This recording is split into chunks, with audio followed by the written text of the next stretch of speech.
ഇനി ഒരു 50 വർഷം കഴിയുമ്പോൾ ഇന്ത്യയിലെ ഹിന്ദു ജനസംഖ്യ ഏകദേശം 200 കോടി കടത്തെത്തും. അതേസമയം മുസ്ലിങ്ങൾ 50 കോടി പോലും ആകില്ല അന്നും. ആ 200 കോടി ജനത്തെ കീഴടക്കിക്കൊണ്ട് എങ്ങനെയാണ് 50 കോടി മുസ്ലിങ്ങൾക്ക് ഇന്ത്യയെ ഇസ്ലാമിക രാജ്യമാക്കാനാവുക? എന്നിട്ടും കള്ളക്കണക്കുകൾ പറഞ്ഞ് ജനങ്ങൾക്കിടയിൽ ഭീതി പരത്തി മുസ്ലിങ്ങളോട് ശത്രുതയുണ്ടാക്കുകയാണ് ഇതുപോലുള്ള സന്യാസിമാരുടെ ലക്ഷ്യം. അതല്ലാതെ ഒരു മുസ്ലിമും ഒരു ബോംബായി ഇന്ത്യയിലെ ഹിന്ദുക്കളെ കീഴടക്കാൻ പോകുന്നില്ല. എല്ലാം മുസ്ലിങ്ങളെ ശത്രുപക്ഷത്തിൽ നിർത്തി ഹിന്ദുവിനെ ഒന്നിപ്പിച്ച് ഹിന്ദു രാജ്യം കൊണ്ടുവരാനും അധികാരം നിലനിർത്താനുമുള്ള കുറുക്കുവഴികൾ മാത്രമാണ്. സന്താനങ്ങൾ വേണം, ഒരു സന്താനം പോരാ. ഒരു സന്താനമാകുമ്പോ 2 പേർക്ക് ഒന്നെന്ന് പറയുമ്പോൾ ജനസംഖ്യ നേർപകുതിയാവുകയാണ്. ചുരുങ്ങിയത് ഒരു 3 or 4 എങ്കിലും മക്കൾ വേണം. സ്വാമി ചിദാനന്ദപുരിയുടെ ഒരു പ്രസംഗത്തിന്റെ ഭാഗമാണിത്. ജനസംഖ്യാ വിസ്ഫോടനത്തിലൂടെ ഇന്ത്യയെ പിടിച്ചെടുക്കാൻ മുസ്ലിങ്ങൾ ശ്രമിക്കുന്നുവെന്ന വർഗീയ ധ്രുവീകരണത്തിലൂന്നിയ ഹിന്ദുത്വ ശക്തികളുടെ വാദത്തിന് ശക്തി പകരുന്നതാണ് സ്വാമിജിയുടെ ഈ ആഹ്വാനം. അതിനുവേണ്ടിയുള്ള സ്വാമിജിയുടെ ഉത്ബോധനമാണിത്. മുസ്ലിങ്ങൾ പന്നികളെ പോലെ പെറ്റുകൂട്ടുകയാണെന്നും അതിനു പുറമെ ബംഗ്ലാദേശിൽ നിന്നും പാകിസ്ഥാനിൽ നിന്നുമൊക്കെ മുസ്ലിങ്ങൾ കുടിയേറിയും അവർ പെറ്റുപെരുകയും മുസ്ലിം ജനസംഖ്യ അണുവികരണ വേഗതയിൽ വർദ്ധിക്കുന്നു എന്നുമാണല്ലോ ആക്ഷേപം. അതിനെ മറികടന്ന് ഹിന്ദുക്കൾ പട്ടി പ്രസവിക്കും പോലെ പ്രസവിച്ചു കൂട്ടണമെന്നാണ് സ്വാമിജി ഇപ്പോൾ പറയുന്നത്. സ്വാമിമാർ ഒരിക്കലും ജനഹൃദയങ്ങളിൽ വർഗീയത സൃഷ്ടിക്കുന്ന വാക്കുകൾ പറയില്ല എന്നാണ് വെപ്പ്. അവർ ലൗകിക ജീവിതം വെടിഞ്ഞ് ആത്മീയതയിൽ വിലയം പ്രാപിച്ചവരാണെന്നാണ് വിശ്വസിച്ചു വരുന്നത്. ആ വിശ്വാസമാണ് സ്വാമിജിയുടെ പല പ്രസംഗങ്ങളിലും തകിടം മറിഞ്ഞ് കാണാനാവുന്നത്. 3 കുറയരുത്.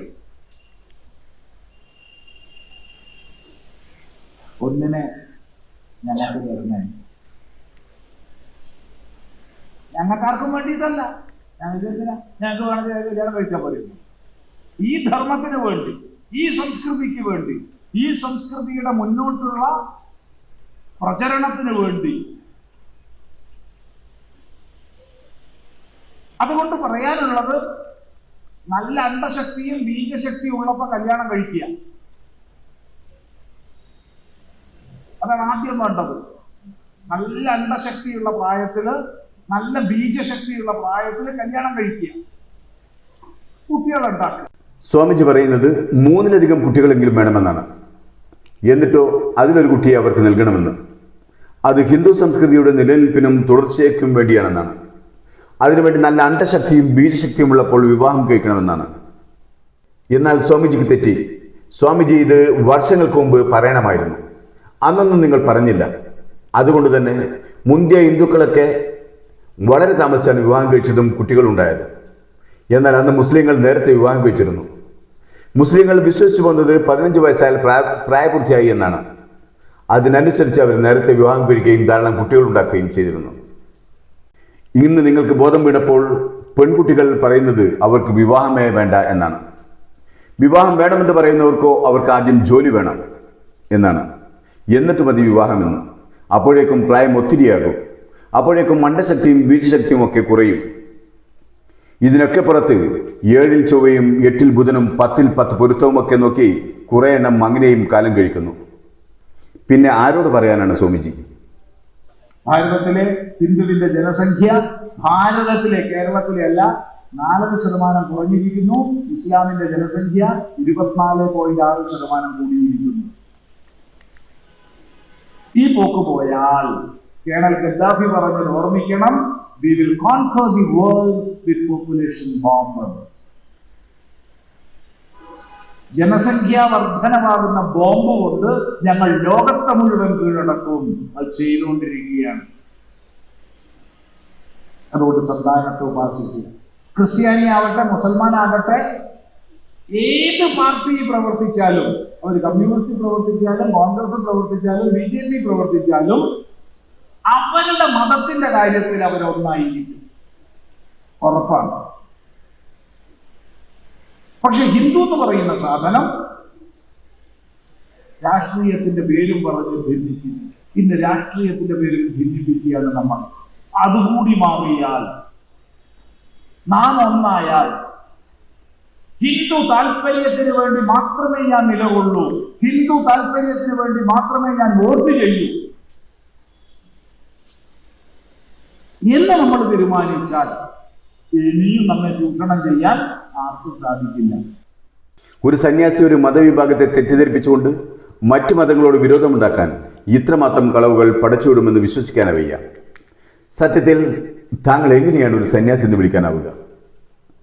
ചിദാനന്ദപുരി സ്വാമി ഹിന്ദുത്വവാദത്തെ പ്രോത്സാഹിപ്പിക്കുന്ന ഒരു ഏജന്റ് മാത്രമാണെന്ന് പറയാനാകൂ.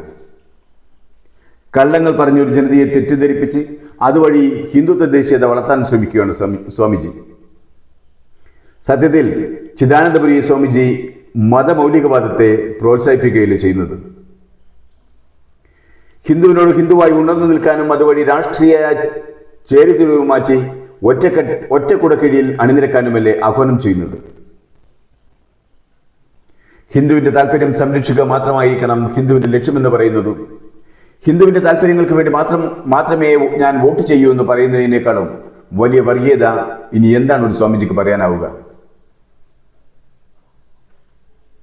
അങ്ങനെ ഓരോ മതവിഭാഗവും ഞങ്ങൾക്ക് വേണ്ടി മാത്രമാണെന്ന് ചിന്തിച്ചാൽ മനുഷ്യർ പരസ്പരം ഏറ്റവും വലിയ ശത്രുക്കളാവുകയും തമ്മിൽ കൊന്നും കൊലവിളിച്ചും തീരുകയും ചെയ്യില്ലേ?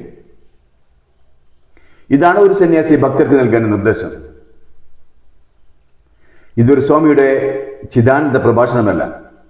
ഇത് എക്കാലവും ഹിന്ദുത്വ ശക്തികൾ തന്നെ ഇന്ത്യ ഭരിക്കണമെന്ന ചിന്തയിലേക്ക് ജനങ്ങളെ കൊണ്ടെത്തിക്കാനുള്ള ആത്മീയ തട്ടിപ്പ് മാത്രമാണ്. അതുകൊണ്ടല്ലേ സ്വാമി പച്ചക്കള്ളങ്ങൾ പറഞ്ഞ് ജനങ്ങളുടെ മനസ്സിനുള്ളിൽ വിഷം നിറക്കുന്നത്. ഇനി സ്വാമി പറഞ്ഞ വളർച്ചാ നിരക്കിന്റെ കാര്യം നോക്കാം.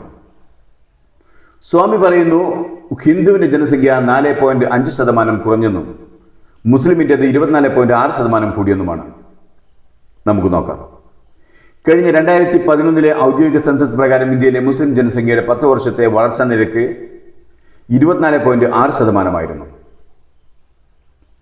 ഈ 24.6% എന്ന 10 വർഷത്തെ വളർച്ചാ നിരക്കിനെയാണ് സ്വാമിജി തെറ്റിദ്ധരിപ്പിക്കും വിധം വളർച്ചാ നിരക്ക് 24.5% കൂടിയെന്ന് പ്രചരിപ്പിക്കുന്നത്. യഥാർത്ഥത്തിൽ തൊട്ടു മുമ്പത്തെ 10 വർഷത്തിൽ, അതായത് 1991 മുതൽ 2001 വരെയുള്ള കാലം വരെ മുസ്ലിം വളർച്ചാ നിരക്ക് 29.5%. അതിൽ നിന്നും 24.6% വളർച്ചയുടെ വേഗത 2011 ആയപ്പോൾ കുറയുകയാണ് ചെയ്തത്. ഏതാണ്ട് 5% കുറവാണ് സംഭവിച്ചിരിക്കുന്നത്. ഇനി ഹിന്ദുവിന്റെ വളർച്ചാ നിരക്കെടുത്താലോ? 1991-2001 കാലഘട്ടത്തിൽ ഹിന്ദുക്കളുടെ ദശക വളർച്ചാ നിരക്ക് 19.9% 2001-2011 ആയപ്പോഴേക്കും 16.8% കുറഞ്ഞു. അഥവാ 3.16 കുറവ് ഹിന്ദുക്കളിലും സംഭവിച്ചു. അതായത് ഹിന്ദുക്കളുടെയും മുസ്ലിങ്ങളുടെയും വളർച്ചാ നിരക്കുകൾ ഒരുപോലെ താഴോട്ട് പോവുകയാണ് ചെയ്തത്. സ്വാമിജി പക്ഷേ ഹിന്ദുക്കളുടെ വളർച്ചാ നിരക്ക് പറഞ്ഞില്ല, എന്നാൽ വളർച്ച കുറവ് പറഞ്ഞു. അതേസമയം മുസ്ലിങ്ങളുടെ 10 വർഷത്തെ വളർച്ചാ നിരക്ക് പറഞ്ഞു, പക്ഷേ വളർച്ച കുറവ് പറഞ്ഞില്ല. തെറ്റിദ്ധരിപ്പിക്കാനുള്ള വഴികൾ സ്വാമിമാർക്കും നന്നായി അറിയാമെന്ന് സാരം. ആത്മീയ പ്രഭാഷണം നടത്തുന്നവർക്ക് എന്തും വിളിച്ചു പറയാം. ഭക്തജനങ്ങൾ അത് കണ്ണടച്ച് വിശ്വസിക്കുകയും ചെയ്യും. എല്ലാ മതത്തിലും അത് ഏൽക്കുകയും ചെയ്യും. പക്ഷേ അതിൻ്റെ അനന്തരഫലം കൈപ്പേറിയതായിരിക്കുമെന്ന് മാത്രം. ഇനി ഇന്ത്യയിലെ മൊത്തം ഹിന്ദു ജനസംഖ്യ എത്രയാണെന്ന് നോക്കാം. അത് ഏകദേശം 115 കോടി മുതൽ 117 കോടി വരെയാണ്. വളർച്ചാ നിരക്ക് ഏകദേശം പ്രതിവർഷ വളർച്ചാ നിരക്ക് ഏകദേശം 1.1%. അതായത് ഒരു വർഷം ഏകദേശം 1 കോടിക്ക് മുകളിൽ ഏതാണ്ട് 1.5 കോടിയോളം ജനസംഖ്യാ വർധനവ് ഹിന്ദു ജനസംഖ്യയിൽ അധികരിക്കുന്നുണ്ട് എന്നർത്ഥം. ഇനി ഇന്ത്യയിലെ മൊത്തം മുസ്ലിം ജനസംഖ്യ എത്രയാണെന്ന് നോക്കാം. അത് ഏകദേശം 21 മുതൽ 22 കോടി വരെയാണ്. മുസ്ലിം ജനതയുടെ പ്രതിവർഷ വളർച്ചാ നിരക്ക് 1.3% മുതൽ 1.5% വരെയാണ്. അങ്ങനെ നോക്കുമ്പോൾ ഒരു വർഷത്തിൽ ഏകദേശം 30 ലക്ഷത്തോളം ആളുകൾക്ക് മാത്രമേ മുസ്ലിം ജനസംഖ്യയിൽ കൂടുന്നുള്ളൂ. ചുരുക്കത്തിൽ ഇനിയൊരു 50 വർഷം എടുത്താൽ പോലും ഇപ്പോഴത്തെ അവസ്ഥയിൽ 50 കോടിയിലേക്ക് എത്തില്ല ഇന്ത്യയിലെ മുസ്ലിം ജനസംഖ്യ. അതേസമയം 50 വർഷം കഴിയുമ്പോൾ ഇന്ത്യയിലെ ഹിന്ദു ജനസംഖ്യ ഏകദേശം 200 കോടിക്കടുത്തെത്തും. ഈ 200 കോടി ജനത്തെ കീഴടക്കിക്കൊണ്ട് എങ്ങനെയാണ് 50 കോടി മുസ്ലിങ്ങൾക്ക് ഇന്ത്യയെ ഇസ്ലാമിക രാജ്യമാക്കാനാവുക? എന്നിട്ടും കള്ളക്കണക്കുകൾ പറഞ്ഞ് ജനങ്ങൾക്കിടയിൽ ഭീതി പരത്തി മുസ്ലിങ്ങളോട് ശത്രുതയുണ്ടാക്കുകയാണ് ഇതുപോലുള്ള സന്യാസിമാരുടെ ലക്ഷ്യം.